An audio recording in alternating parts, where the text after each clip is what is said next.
नमस्कार दोस्तों। आज है हमारा डे 27 ऑफ आंसर राइटिंग और आज हम लोग GS1 आर्ट एंड कल्चर के एक क्वेश्चन को डिस्कस करेंगे जो कि यूपीएससी प्रीवियस ईयर का पार्ट रह चुका है और इसका पीडीएफ आपको नीचे दिए गए डिस्क्रिप्शन बॉक्स में टेलीग्राम चैनल का लिंक है, वहाँ से मिल जाएगा। तो आइए देखते हैं आज का क्वेश्चन क्या है। देखिए क्वेश्चन बोलता है कि we have to discuss the main contribution of Gupta period and Chola period into Indian heritage and culture. मतलब आसान भाषा में बात यह है कि जो इंडियन आर्ट एंड कल्चर है, मतलब इंडियन हेरिटेज एंड कल्चर है, उसमें गुप्ता पीरियड का और चोला पीरियड का क्या कंट्रीब्यूशन रहा है। तो आइए स्टार्ट करते हैं। ठीक है, सबसे पहले बात करेंगे एक इंट्रोडक्शन के बारे में। ठीक है, हमने यहाँ पर यूजुअली 20 से 25 वर्ड में एक इंट्रोडक्शन लिख लिया क्योंकि मेरा डिस्कशन 250 वर्ड्स में होने वाला है। देखिए हमने बताया कि इन द इंडियन या फिर ऐसे भी लिख सकते थे कि in story of Indian culture and heritage, या फिर मैंने सिंपल लिखा in Indian culture and heritage Gupta period और चोला पीरियड, इसको एज ए गोल्डन एज बताया जाता है। ठीक है, गुप्ता पीरियड को मेनली कह सकते हैं कि होल इंडिया का और चोला पीरियड स्पेशली साउथ इंडिया का। There contribution shows the India's rich cultural diversity. इसका मतलब क्या हुआ? इसका मतलब ये हुआ कि आर्ट एंड कल्चर में जो डिफरेंट डिफरेंट सेक्टर्स है, like art and architecture, sculpture, literature, paintings, science and technology, mathematics, medicine, हर जगह इनका कंट्रीब्यूशन रहा है। इसलिए हमने ये लिख दिया कि इनका कंट्रीब्यूशन शो करता है किस चीज़ को? इंडियाज रिच कल्चरल डाइवर्सिटी को। ठीक है, तो आइए स्टार्ट करते हैं बॉडी वाले पार्ट पे।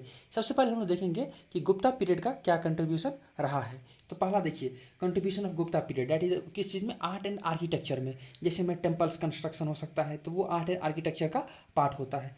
तो देखिए drew inspiration from the Brahmanism. देखिए कि जो ब्राह्मणिकल कल्ट था उससे गुप्ता पीरियड अपना इंस्पिरेशन ड्रॉ करते हैं, मतलब वहाँ से वो अपना इंस्पिरेशन लेते हैं, इसलिए वो टेम्पल कंस्ट्रक्शन पे ध्यान दिए। ठीक है, तो उन्होंने दो टाइप का टेम्पल कंस्ट्रक्शन किया, एक केव टेम्पल और दूसरा इंडिपेंडेंट टेम्पल।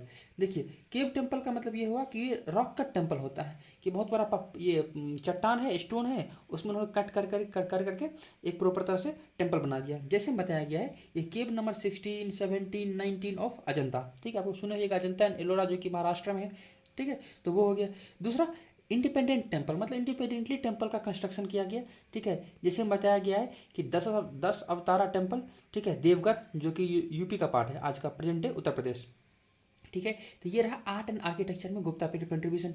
देन है स्कल्पचर। देखिए स्कल्पचर क्या होता है कि किसी स्टोन को या फिर किसी वुडन ब्लॉक को, किसी भी चीज़ को ना कट करके कोई एक पर्टिकुलर शेप दे देना। ठीक है, दैट इज स्कल्पचर एक तरह से कह सकते हैं। तो देखिए इसके अंदर सारनाथ स्टाइल में ये स्कल्पचर का इमरजेंस हुआ। ठीक है, सारनाथ स्टाइल ऑफ स्कल्पचर, जो कि यूजुअली मथुरा स्टाइल और गंधारा स्टाइल इस दोनों का फ्यूजन था। ठीक है, तो सारनाथ स्टाइल का इमरजेंस हुआ। एग्जाम्पल बताया गया है कि सारनाथ बुद्धा का स्कल्पचर इसमें देखने को मिला, बाला बोधिसत्वा का स्कल्पचर देखने को मिला। ठीक है, तो ये सब कुछ स्कल्पचर हो गया। देन है लिटरेचर। देखिए हमने आपको, देखिए आप दिमाग भी लगा सकते हैं कि अगर ब्राह्मणिकल आर्ट एंड आर्किटेक्चर से इंस्पायर हुआ तो ऑफकोर्स लिटरेचर में क्या आ जाएगा? संस्कृत लिटरेचर आ जाएगा, स्पेशली नॉर्थ इंडियन केसेस में। ठीक है, तो development of Sanskrit literature. Example बताया गया है कि जो कालिदास, नाम तो सुनिए हुईएगा। ठीक है, कालिदास का अभिज्ञान शकुंतलम, मेघदूता, ये सब कुछ फेमस लिटरेचर है। सिमिलरली विष्णु शर्मा का पंचतंत्र, ठीक है, बहुत ही फेमस है, लोग कहानियाँ पढ़ा करते हैं इसका। ठीक है, तो ये लिटरेचर में ये कंट्रीब्यूशन हो गया।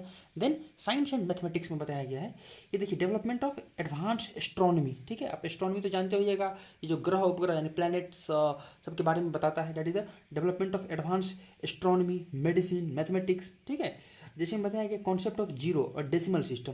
ठीक है, ये इसी पीरियड में डेवलप हुआ था। तो ऑफकोर्स जीरो के नाम से आपके दिमाग में चला होगा आर्यभट्ट, तो ऑफकोर्स आर्यभट्ट का कंट्रीब्यूशन इस फेज में था। ठीक है, तो ये रहा साइंस एंड मैथमेटिक्स में कंट्रीब्यूशन।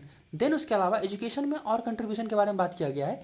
ये देखिए इमरजेंस ऑफ फेमस यूनिवर्सिटी, जैसे में Nalanda university, Vikramshila. Nalanda already news में चल रहा है आजकल, है ना। Nalanda Vikramshila as a centre of learning, जो कि पूरे ग्लोब से स्पेशली एशिया से स्टूडेंट को अट्रैक्ट करता था। ठीक है, तो ये रहा हमारा गुप्ता पीरियड का कंट्रीब्यूशन। आइए देखते हैं चोला पीरियड का कंट्रीब्यूशन।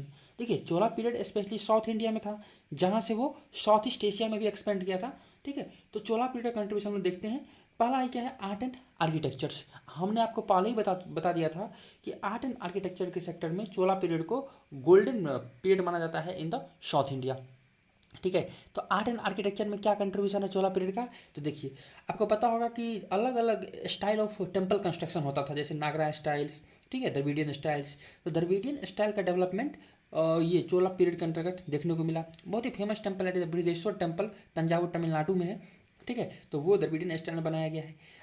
और हाँ, चोला आर्किटेक्चर ना 3 फेजेस में इवॉल्व किया, ठीक है। उसमें जो थर्ड फेज था ना, उसमें इंपॉर्टेंट क्या था, गोपुरम। गोपुरम मतलब होता है कि जो मंदिर का एंट्री होता है ना, अगर मान लीजिए ये टेम्पल है, ये टेम्पल का गर्भगृह, इसके चारों तरफ मंदिर के इस तरह से बाउंड्री होगा और कहीं ना कहीं एंट्री गेट होगा।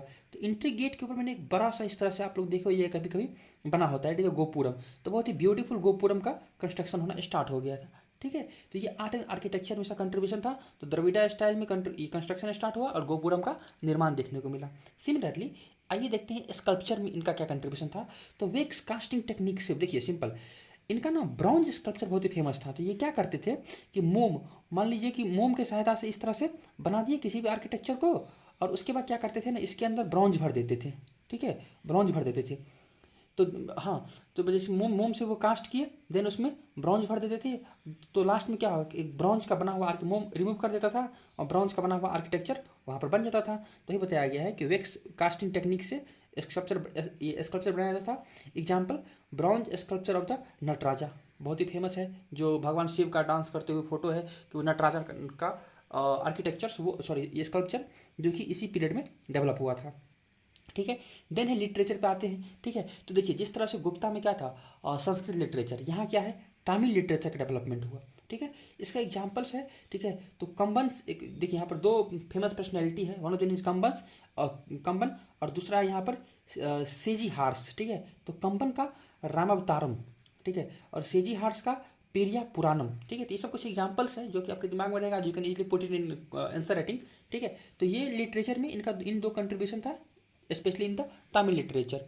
देन हम लोग देखते हैं म्यूजिक एंड डांस के बारे में, ठीक है। तो देखिए इन्होंने पेट्रनाइज किया म्यूजिक एंड डांस को, मीन्स बढ़ावा दिया। जो चोला किंग्स थे वो काफ़ी म्यूजिक एंड डांसेस को प्रमोट करते थे, ठीक है। तो इसका एविडेंस कहाँ से देखने को मिलता है, तो वेरियस इंस्क्रिप्शन और स्कल्पचर जो कि टेम्पल्स में है, ठीक है। टेम्पल्स के वॉल्स पे बहुत सारा इस तरह से इंस्क्रिप्शन बना हुआ है, ठीक है। या फिर वेरियस स्कल्पचर है जो कि डांस करते हुए आर्टिस्ट का स्कल्पचर देखने को मिला है।